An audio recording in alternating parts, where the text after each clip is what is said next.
Yo, what's good, YouTube? Zamcrow here, back with the Ultimate Pokemon Conference Season 6, Week number 2, and we're taking on Jacob, as always, coach of the Green Bay Pikachu, and yeah, we're rocking some pretty fun teams. It's nothing heat or nothing, you know, extraordinary.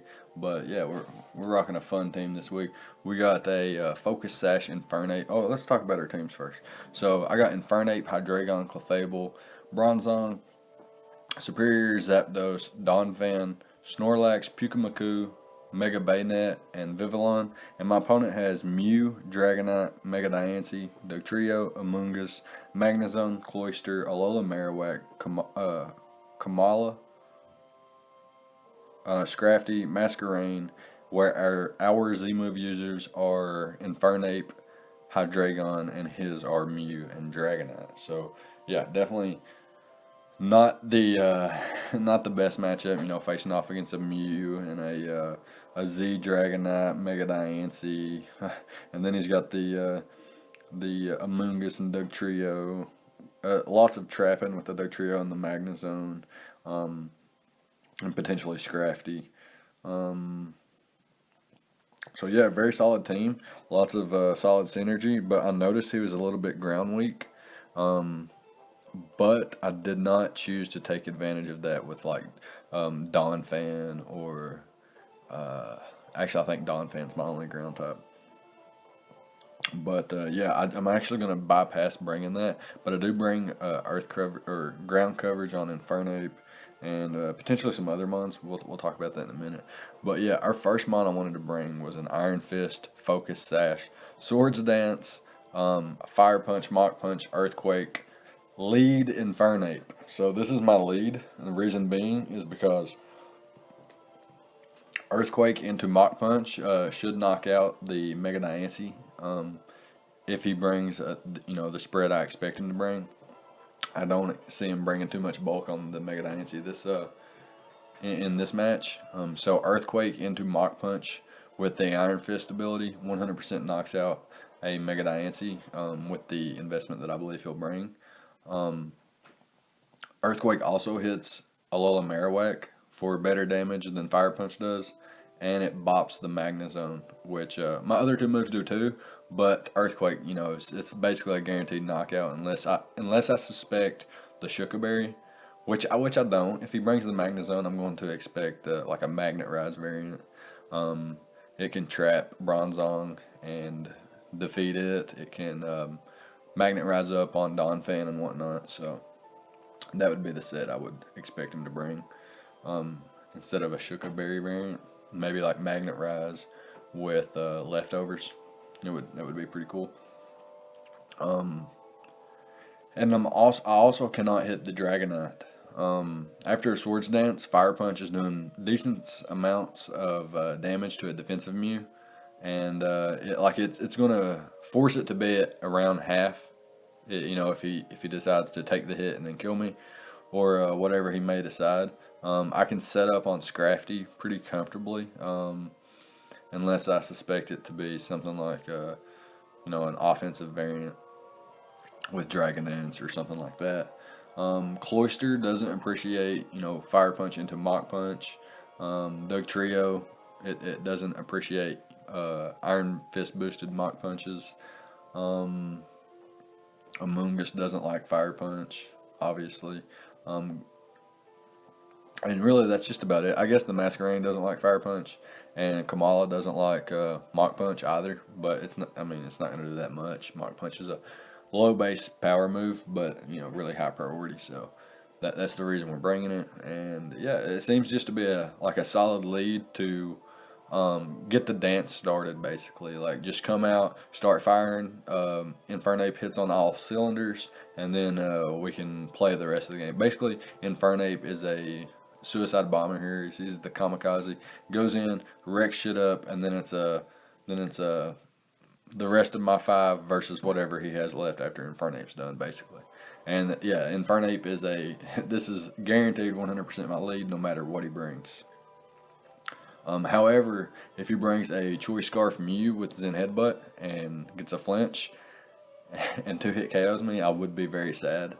Um, if he is, if he leads with Dugtrio for rocks and realizes he has me trapped and goes for the potentially has me trapped, which he would because I'm not Shed Shell or anything. So he could just click Earthquake and I would just click Fire Punch. It would bring him down to his sash more than likely, and if not, Mach Punch is still going to be able to pick up the KO off of whatever HP he might be at. And Sucker Punch does nothing. So if he sets up his rocks, he's going to lose his Dugtrio, or he's going to be forced to switch and be at low amounts of health anyway. Or if he chooses to go for Earthquake, then he'll be left at around sash range anyway. And if he doesn't have Sucker Punch, he'll drop to the Mach Punch anyway. So yeah, I really like this Infernape lead, and I think it can put in the work. Next up, we have Hydreigon, which, like I said, we do have some more ground type coverage on the team. We are rocking a modest max special attack Hydreigon this week. We didn't even necessarily need max special attack for everything, but it's really nice to just potentially bop things like Mega Diancie on the switch in with an Earth Power. Dark Pulse is doing more. If I'm going for Dark Pulse, like if I'm up against a Mew and I have to click Dark Pulse, it's my only option really, or switching out. But more than likely, clicking Expert Belt, modest, max special attack, Dark Pulse versus Mew. If he predicts that, reads it, and he goes into Mega Diancie, then with a modest max special attack, Dark Pulse is doing a little bit.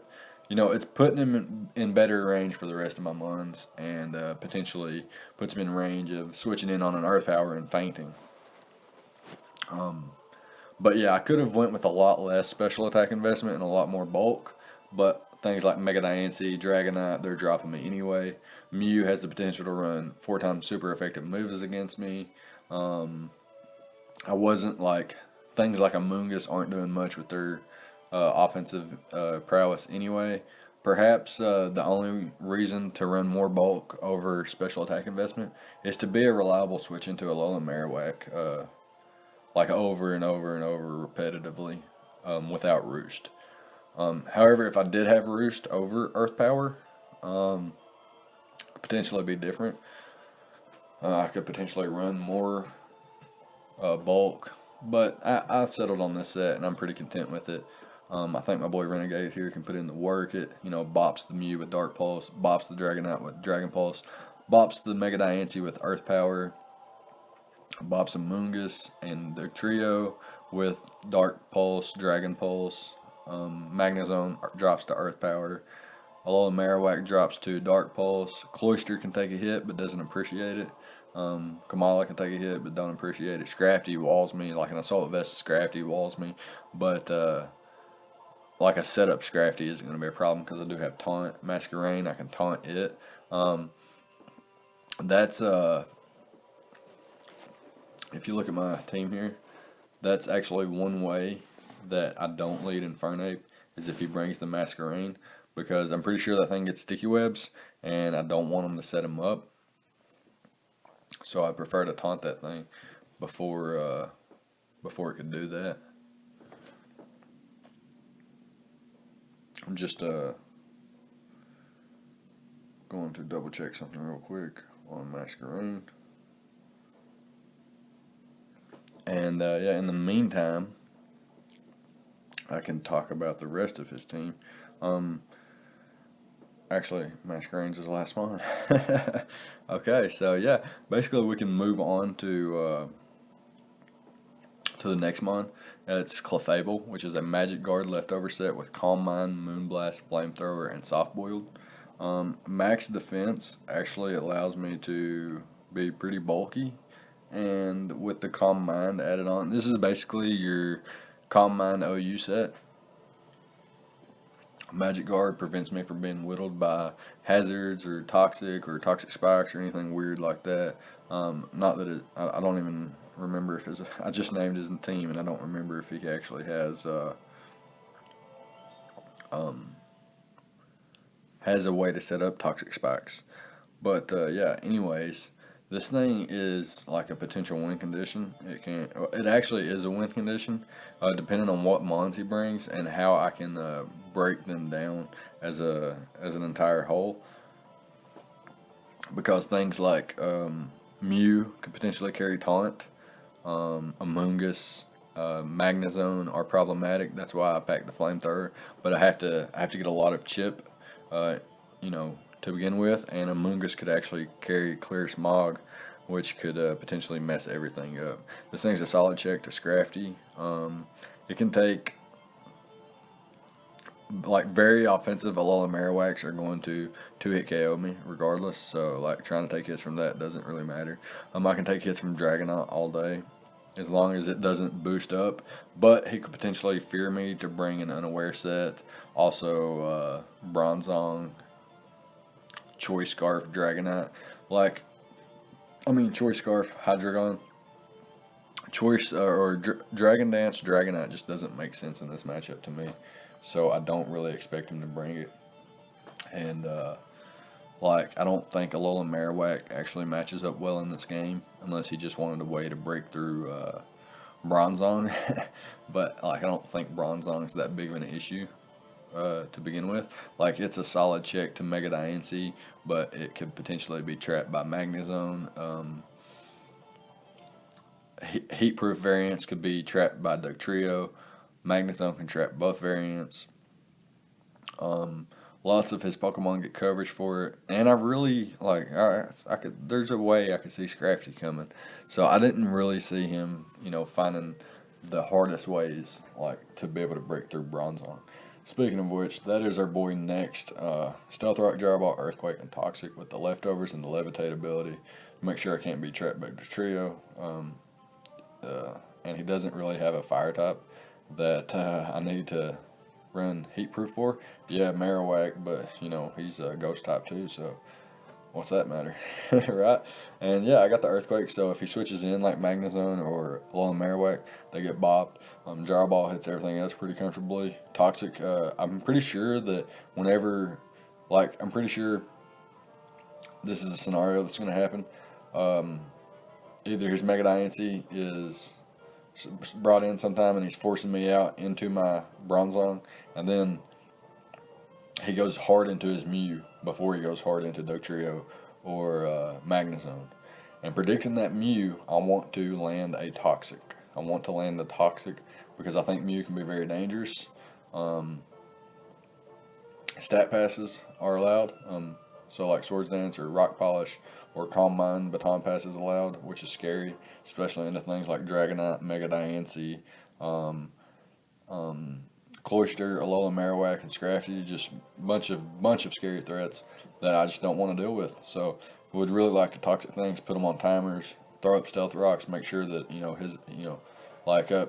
first of all, he only has Defog on two mons that you don't normally see Defog on. I ain't gonna say that. I guess Mew's a more balanced on what role offense or a defensive Defog variant, back and forth all the time. And Dragonite being his other Defogger, and then he's got Cloyster, which is a solid rapid spinner, but which reminds me he does have spikes and Toxic spikes. I think Cloyster gets Toxic spikes. Correct me if I'm wrong in the comments. But I could see a more. Well, it's hard to say. I could see either variants of Cloyster coming, but don't expect either, really. So I won't talk about that too much. And yeah, basically, Bronzong is a solid Stealth Rock setter. Checks his Mega Diancie really, really well with this investment. Almost max HP with a lot of Spadef investment and Spadef boosting nature gives me a solid answer to Mega Diancie while affording myself 104 EVs in defense to better take on Dragonite, especially if it's a Z move variant. Alright, so next up we got our boy Lord Slug, the Superior, rocking the Contrary Expert Belt set with 3 attacks and Synthesis. Have enough special attack investment to 2-hit KO a non-bulky Mew with Leaf Storm. Um, Leaf Storm into Dragon Pulse, Oko's, or 2-hit KO's Dragonite after Rocks, which is solid. This outspeeds his entire team outside of the trio, which is really solid. And I got the Hidden Power Fire there for the Magnezone and the Amoonguss alike. And basically everything else speaks for itself. I'm pretty sure I'm probably speed creeping a Mega Diancie and just through the rest. And like, it's nothing specific. It's no specific EVs or moves I'm living with 72 HP EVs. It was just there, literally added for bulk. Could potentially live an extra hit from something or something like that. But yeah, Serp, like Serp has a field day versus his team. He doesn't have a switch in once things like Amoonguss is weakened. That's really all I need. And as you can see, the rest of my team is built to pressure Amoonguss and really beat down on it. So Serp becomes a late game win condition along with Clefable. So yeah, looking forward to those two mons and what work they can put in. Last but not least, we have Zapdos, another expert belt mon. Not quite as speedy as Serp, but a lot more bulky and a lot better defensive typing, which gives it this this offensive and defensive presence in this match, where it could potentially look like a defensive mon and then dish out some heavy amount of damage. As you can see, I got the extra sensory there for the Amoonguss, Heat Wave there for the Magnezone, and it also hits the Amoonguss too, so I'm not always forced to click extra sensory. And the Discharge. So I'm running Discharge over Thunderbolt because of Mew specifically. I know I won't be able to just 1v1 it with Thunderbolt Roost. I would have to eventually get a para, and Discharge has more common Paras chances than Thunderbolt. So that was the idea behind this, and the expert belt just damage or boost the damage output on things like Amoonguss and Magnezone, which aids, you know, Superior and Clefable a lot. So this is one of my more offensive builds that you'll see this season, but it's going to be one of the funner ones in my opinion. So let's go ahead and hop into the battle. Alright, so here we are with the replay. My opponent chooses to bring the Amoonguss, Mega Diancie, Magnezone, Alolan Marowak, Mew, and Scrafty. So not exactly the team I was expecting, but I see a lot of potential for Trick Room here.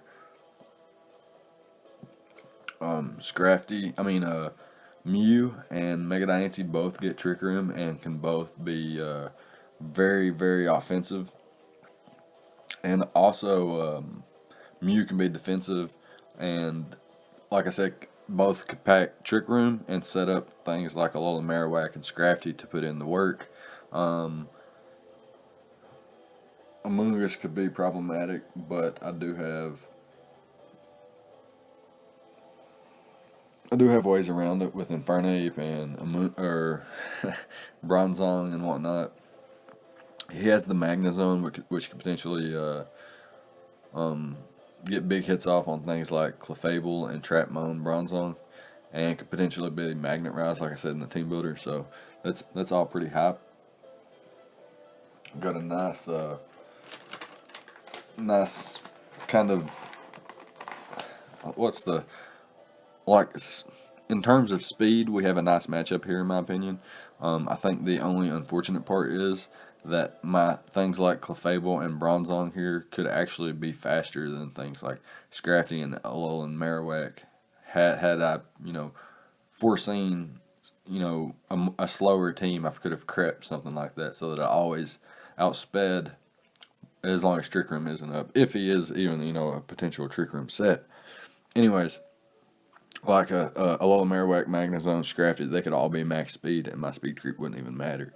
But it looks like a slower team and a more Trick Room based team. So I'm going to keep that in mind. But I'm not going to sway away from my Infernape lead. It leads well versus all except the Mew. And my opponent's actually going to be leading with Scrafty. So that's pretty high. He gets an Intimidate off, but that's not too big of a deal. I don't see him doing much damage to me. So I am a choice or a focus sash variant. So I'm just gonna click the Swords Dance here and get a +2 attack boost, which puts me at +1. And he goes right back into the Scrafty as I go for the Fire Punch. I do not get a burn, and I don't reveal my item yet, so I'm actually just going to click Swords Dance once again, I believe, as he switches right back into his Mew, predicting a close combat maybe. But I go for the Fire Punch. It does over half. He goes for the Psychic, brings me down to my Sash, revealing to be an offensive Mew. And I'm just going to go for the Fire Punch once again here, and it does enough to Scrafty to be able to knock out here. I go for Earthquake on this turn in case he wanted to go into Alolan Marowak on a predicted close combat, or Mach Punch, or even potentially another Fire Punch. So that was the reason for going for Earthquake there. I don't mind that I revealed it, and I don't mind if Mega Diancie comes in and Revenge kills me now.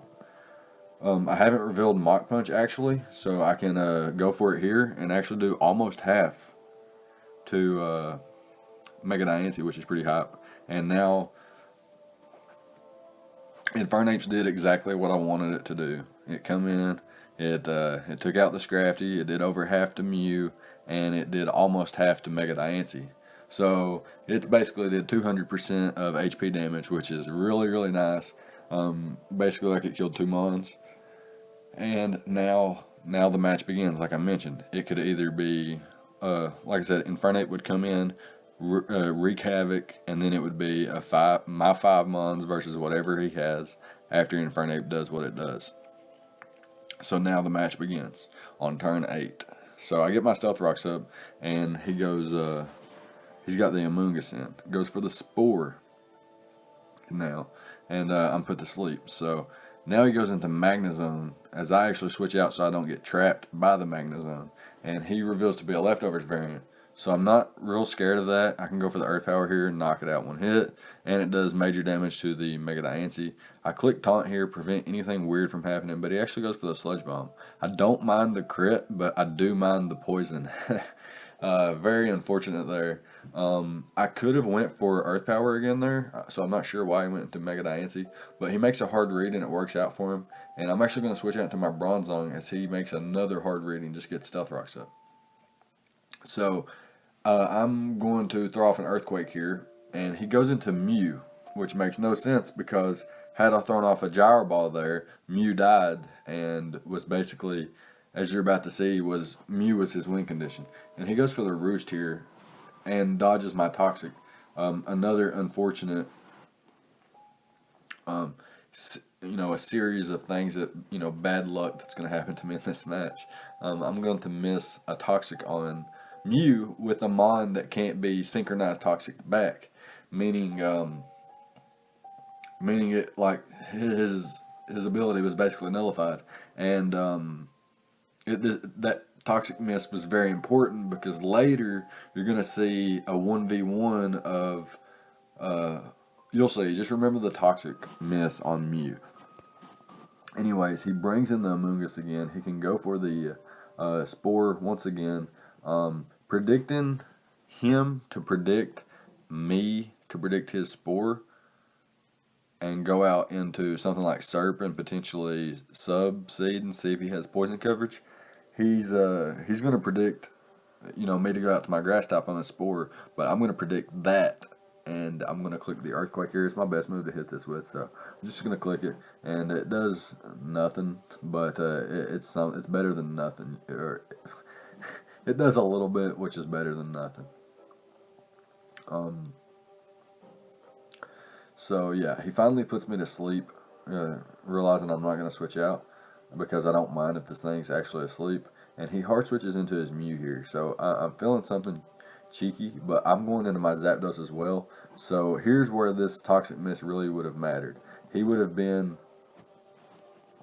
first of all, he would have took 12 after he took Rocks, so he'd have been at around 39-40%, unless he would have took 6, and then he would have been at let's say he's at 45%. He roosted up, he would have been at 95%, and then after this discharge, which did almost 37%, he would have been at what? about 8% less than this. So it'd have been at 54% or 56% here, and then the toxic damage would have did 12% that turn, taking him down to 44%. And then if toxic builds up, so eventually Zapdos would win this war. Zapdos wins this war if this Mew is paralyzed. I mean, not paralyzed, but toxic.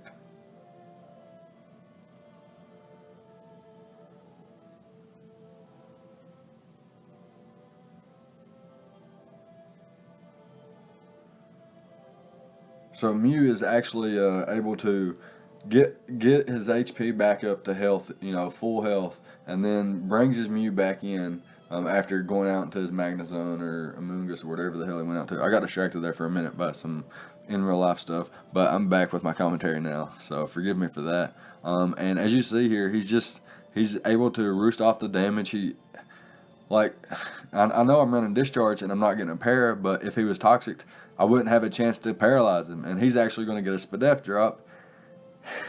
So it's just all a big mess. His Mew is actually surviving when it should be long overdue dead.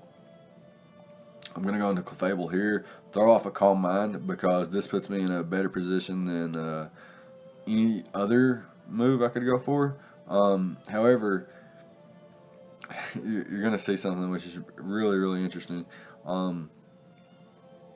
I did a calc here, and it said I would 100% live a Flare Blitz from, I think the maximum it did was 78%, but I got bopped there and I died. And this thing's at +2 speed, and it was actually in range of another Moonblast, which I had like fire and fairy coverage to run through his team, and like I just got blown through. So my calc was wrong. I don't know what I did wrong. Maybe I didn't have Alola Marowak as strong as it could possibly be. But this match was like I lose 5-0, but I should have won 4 or 5-0. Like it was like my opponent acknowledges that. He he said it played a big part in that. It wasn't even a big part. It played all of it. Because, like I said, Mew couldn't have did what it did. It would have died. It couldn't have passed a Rock Polish into anything. And at that point, like things like Clef, Serp, Hydreigon even was just looking super, super solid against his team. And it's just not going to work out for me. But that's going to be that. Week 2, we fall on defeat, but we will come back stronger in week 3 and onward. So let me know what you thought about the prep on both sides, and leave a like, comment, subscribe, all the good stuff, and I'll see you guys next time. Thank you for watching.